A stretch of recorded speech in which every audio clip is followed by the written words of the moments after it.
مولانا شمسالدین کے تمام بیانات اور ڈیلی درس قرآن کو سننے کے لیے مولانا شمسالدین یوٹیوب چینل کو سبسکرائب کریں اور ساتھ میں بیل کے آئیکن کو لازمی دبائیں تاکہ ہر نئی آنے والی ویڈیو آپ کو ملتی رہے۔ الحمدللہ رب العالمین والصلاة والسلام علی نبیہ الکریم، اما بعد فاعوذ باللہ من الشیطان الرجیم، بسم اللہ الرحمن الرحیم۔ الحمدللہ رب العالمین الرحمن الرحیم مالک یوم الدین، ایاک نعبد و ایاک نستعین، اہدنا الصراط المستقیم صراط الذین انعمت علیہم غیر المغضوب علیہم ولا الضالین، آمین۔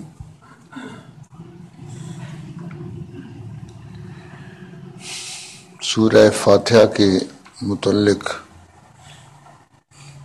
چند ابتدائی باتیں ذکر کی گئیں۔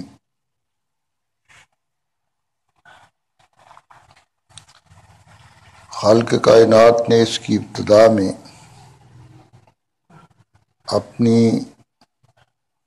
حمد کا حکم فرمایا، اپنی تعریف کا حکم فرمایا، اور اپنے انبیاء علیہ السلام جن کو مخلوق کی ہدایت کے لیے اللہ پاک نے دنیا کے اندر مبعوث فرمایا، ان کو بھی خالق کائنات نے بار بار اپنی تعریف کا حکم فرمایا، اور اسی لیے عام بندوں کو بھی اسی سے ابتدا کرنے کا کہ اللہ کی تعریف کرو، اللہ کا شکریہ ادا کرو اس کے ان بے شمار انعامات پر جو اس نے کر رکھے ہیں۔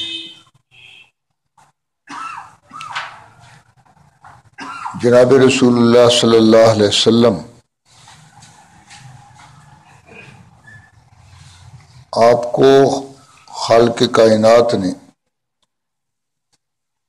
اس عظیم خوشخبری پر جو آپ صلی اللہ علیہ وسلم جس کے ابتدائے نبوت سے خواہاں تھے، چاہنے والے تھے کہ مکہ فتح ہو جائے اور یہ لوگ مسلمان ہو جائیں، ایمان لے آئیں۔ جس وقت یہ آپ کی تمنا پوری ہو جائے تو اس موقع پر اللہ پاک نے آپ صلی اللہ علیہ وسلم کو جو حکم فرمایا وہ یہی حکم، فسبح بحمد ربک واستغفرہ انہ کان توابا، کہ اپنے رب کی حمد و ثنا بیان کرو۔ تو حمد و ثنا اللہ تعالیٰ کو پسند ہے، اور جب بندہ اللہ کی حمد و ثنا کرتا ہے تو خالق کائنات اس وقت اس کا تذکرہ فرشتوں میں فرماتے ہیں کہ دیکھو بھئی میرے بندے نے میری تعریف کی ہے، اور فرماتے ہیں کہ تم بتلاؤ اس کو کیا انعام دینا چاہیے۔ تو فرشتے عرض کرتے ہیں کہ یا اللہ، جب اس نے آپ کی حمد و ثنا کی ہے تو اس کا جو سوال ہے اس کو پورا کر دیا جائے۔ گویا اس سوال کے پورا کرنے کی وہ سفارش کرتے ہیں۔ سورہ فاتحہ کے بارے میں جناب رسول اللہ صلی اللہ علیہ وسلم کا ارشاد گرامی ہے کہ جب بندہ سورہ فاتحہ پڑھتا ہے تو خالق کائنات اس وقت فرماتے ہیں کہ اس بندے نے میری تعریف کی، یوں کہتا ہے جب الحمدللہ رب العالمین، تو اس وقت اللہ جل شانہ فرماتے ہیں کہ میرے بندے نے میری تعریف کی۔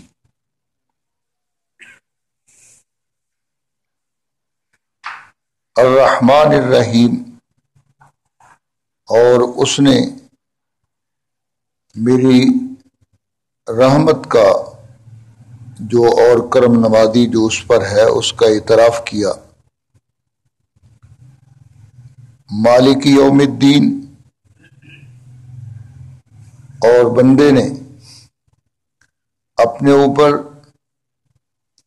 میری اختیار اور مالکیت کا بھی اقرار کر لیا۔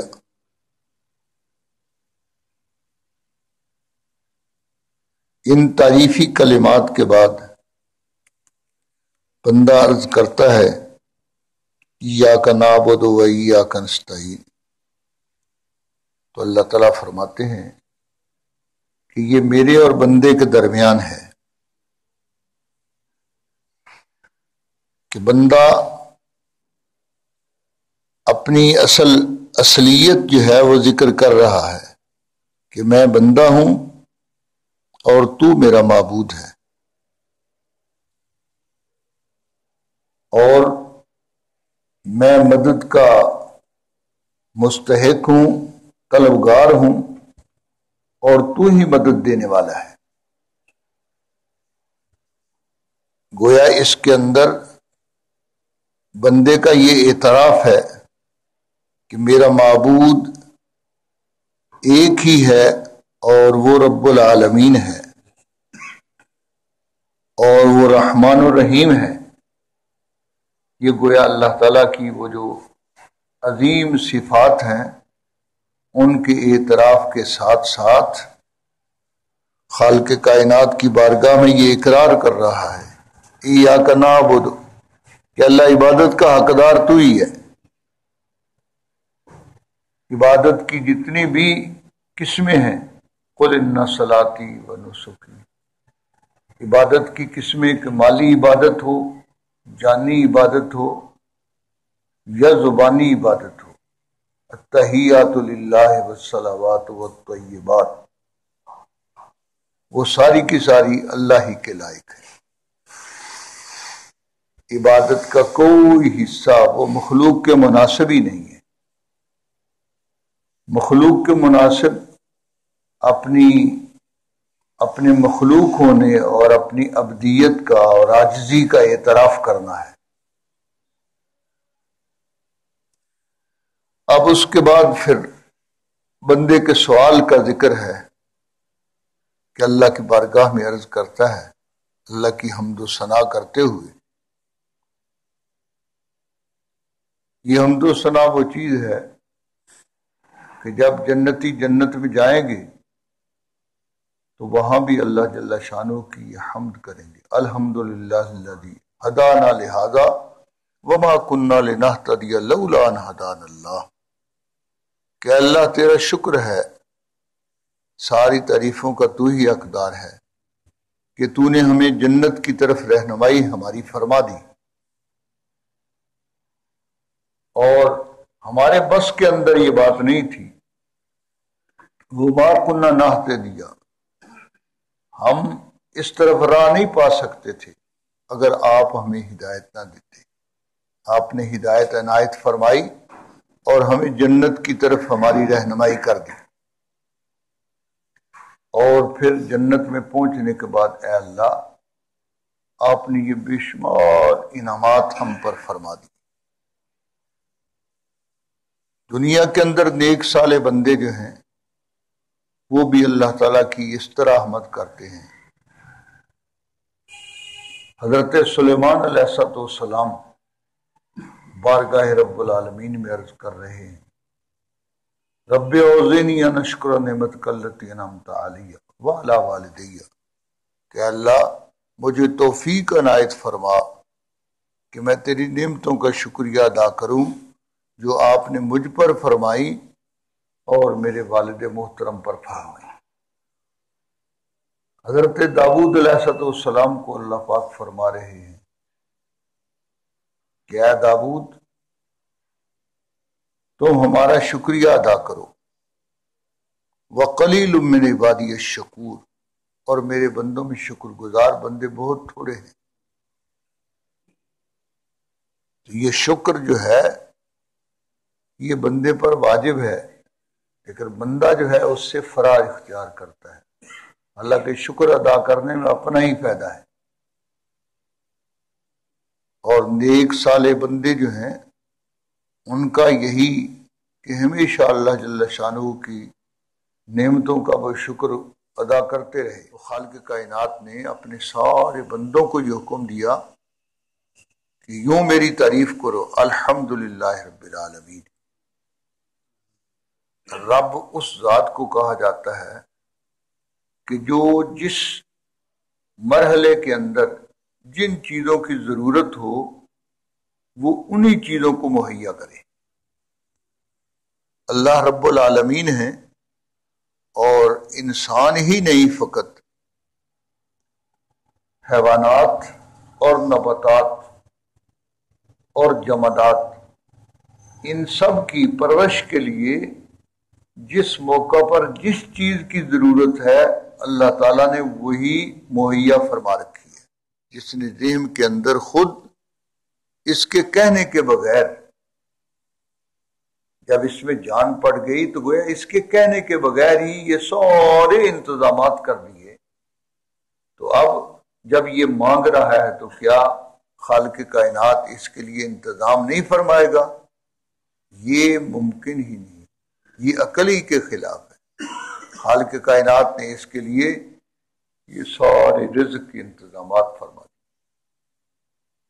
زمین کے اندر اس کے رزق خزانے اللہ پاک نے رکھ دیے، اور زمین سے دیکھ لیں یہ خالق کائنات نے ہی عقل کے اندر ڈالی ہے بات کہ وہی زمین جو تھوڑا سا غلہ جو ہے محنت شدیدہ کے باوجود تھوڑا غلہ جو ہے اگاتی تھی، اب اسی زمین سے موجودہ انسانوں کی ضروریات کے لیے وافر مقدار کے اندر غلہ جو ہے وہ اگ رہا ہے اور اسی زمین سے نکل رہا ہے۔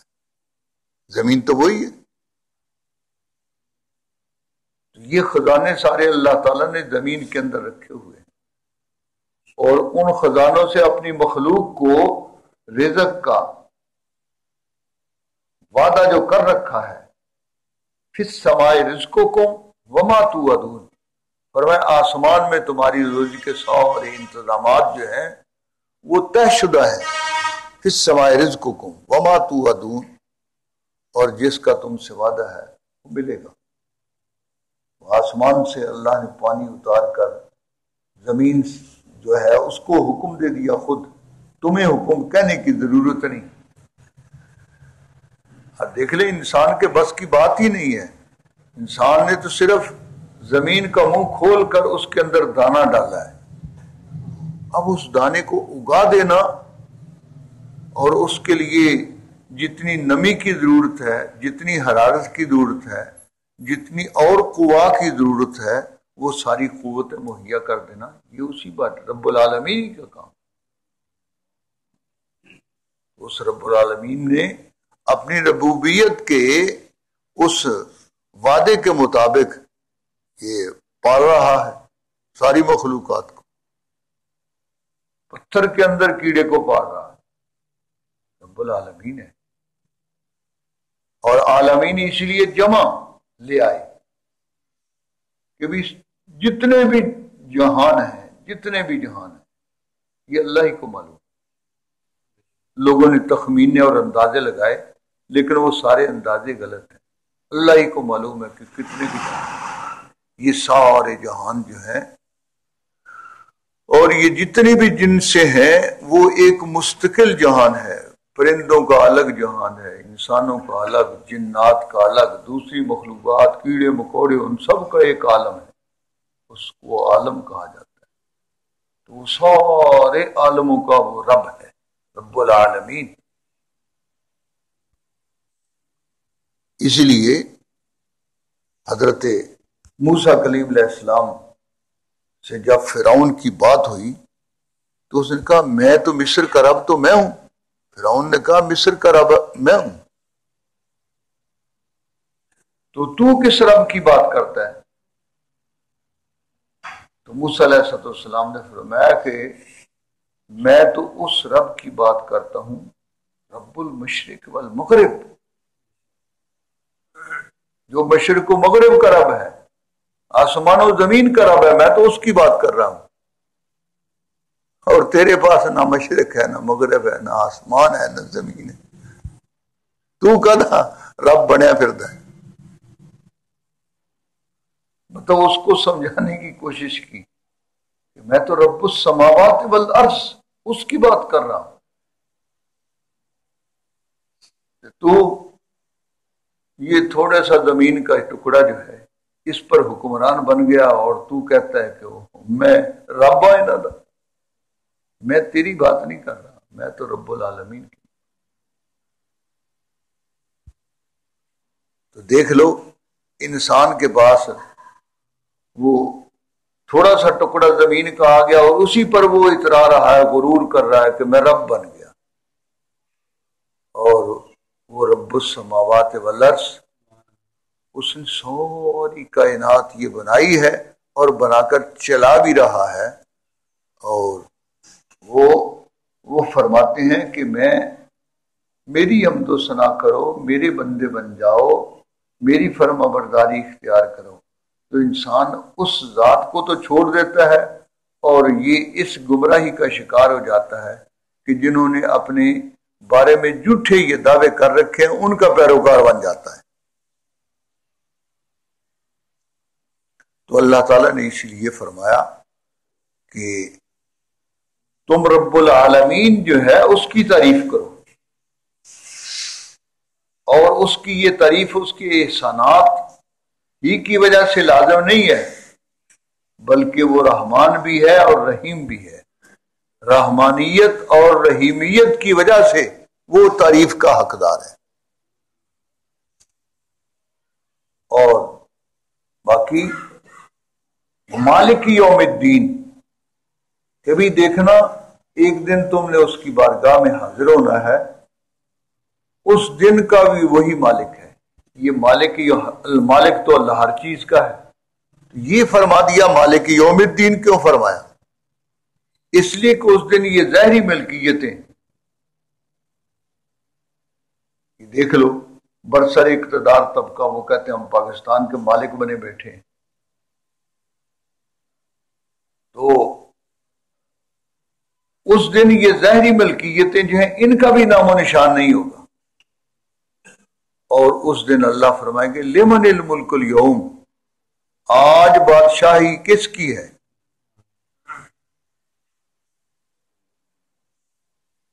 وزارت پر ناچنے والوں، آج بادشاہی کس کی ہے؟ لمن الملک اليوم، دنیا کے اندر لوگوں پر حکمرانی کر کے اور جھوٹے ربوبیت کے دعوے کرنے والوں، آج کس کی بادشاہی ہے؟ لمن الملک اليوم، تو کوئی بھی جواب نہیں دے گا۔ اللہ جل شانہ خود فرمائیں گے للہ الواحد القہار، اسی زبردست کی بادشاہی ہے۔ تمہیں تو عارضی بادشاہی چند دن کی ملی، وہ زندگی جب چند دن کی ہے تو بادشاہت بھی چند دن کی۔ چند دن کی بادشاہت کیا ہے؟ کچھ بھی نہیں۔ ہمیشہ سے جس کا راج ہے وہی بادشاہ حقیقی ہے۔ تو اس دن یہ ظاہری جو ملکیتیں ہوں گی یہ بھی ساری ختم ہو جائیں گی، ظاہری بادشاہتیں جو ہوں گی یہ بھی ختم ہو جائیں گی۔ اس لیے خاص طور پر ذکر کیا مالک یوم الدین، کہ وہ جو بدلے کا دن ہے، جس دن انصاف جو ہے اس کے ترازو میں تمہارے اعمال کو رکھا جائے گا، تو فرمایا کہ اس دن کا بھی وہی مالک و مختار ہے، اسی کا قبضہ میں ہے۔ اس لیے اس دن اعمال کا جو تول کر وزن کیا جائے گا تو فرمایا یہ اسی کے قبضہ اختیار۔ اب ظاہر بات ہے کہ ہمیں اعمال کا گویا اسی لیے حکم دے دیا کہ بھئی ان اعمال کو تولا جائے گا، ان کو جانچا جائے گا کہ تمہارے اعمال مخلصانہ ہیں یا تمہارے اعمال جو ہیں وہ دکھلاوے کی خاطر ہیں۔ اب جس طرح کے عمل ہوں گے، ہر انسان جو ہے وہ اپنے اعمال کے بارے میں اس کو پتہ ہے کہ وہ کس طرح کے اعمال کر رہا ہے۔ قرآن مجید میں اللہ نے ایک بات صاف فرما دی کہ انسان اپنے اعمال کا خود گواہ ہے۔ اس کا دل کہہ رہا ہوتا ہے کہ یہ تو گڑبڑ کر رہا ہے، اس کو اپنی ان بے ایمانیوں کا پتہ ہوتا ہے، کسی اور گواہ کی اس پر ضرورت ہی نہیں ہے، لیکن اس پر خالق کائنات اس دن اس کے وہ گواہ پیش کرے گا جو گواہ اس کے گھر کے ہیں۔ یہ ہاتھ پاؤں اور اعضاء جو ہیں یہی گواہ بن جائیں گے۔ ظاہر بات ہے کہ ایسے گھر کے گواہ جو ہیں، گھر کا بھیدی لنکا ڈائے، جب یہ گواہی دیں گے تو پھر انسان کے پاس جواب کوئی نہیں ہوگا۔ اس لیے چاہیے یہ کہ اللہ تعالیٰ کو حاضر و تاضر یقین کر کے اپنے اعمال جو ہیں ان کو درست کر کے اور صحیح انداز سے ادا کرنا چاہیے، تاکہ کل کو اس کی بارگاہ میں حاضری کے وقت ذلت و رسوائی کا سامنا نہ کرنا پڑے۔ اللہ تعالیٰ قیامت کے دن کی رسوائیوں سے محفوظ فرمائے۔ سبحان ربک رب العزت عما یصفون وسلام علی المرسلین والحمد للہ۔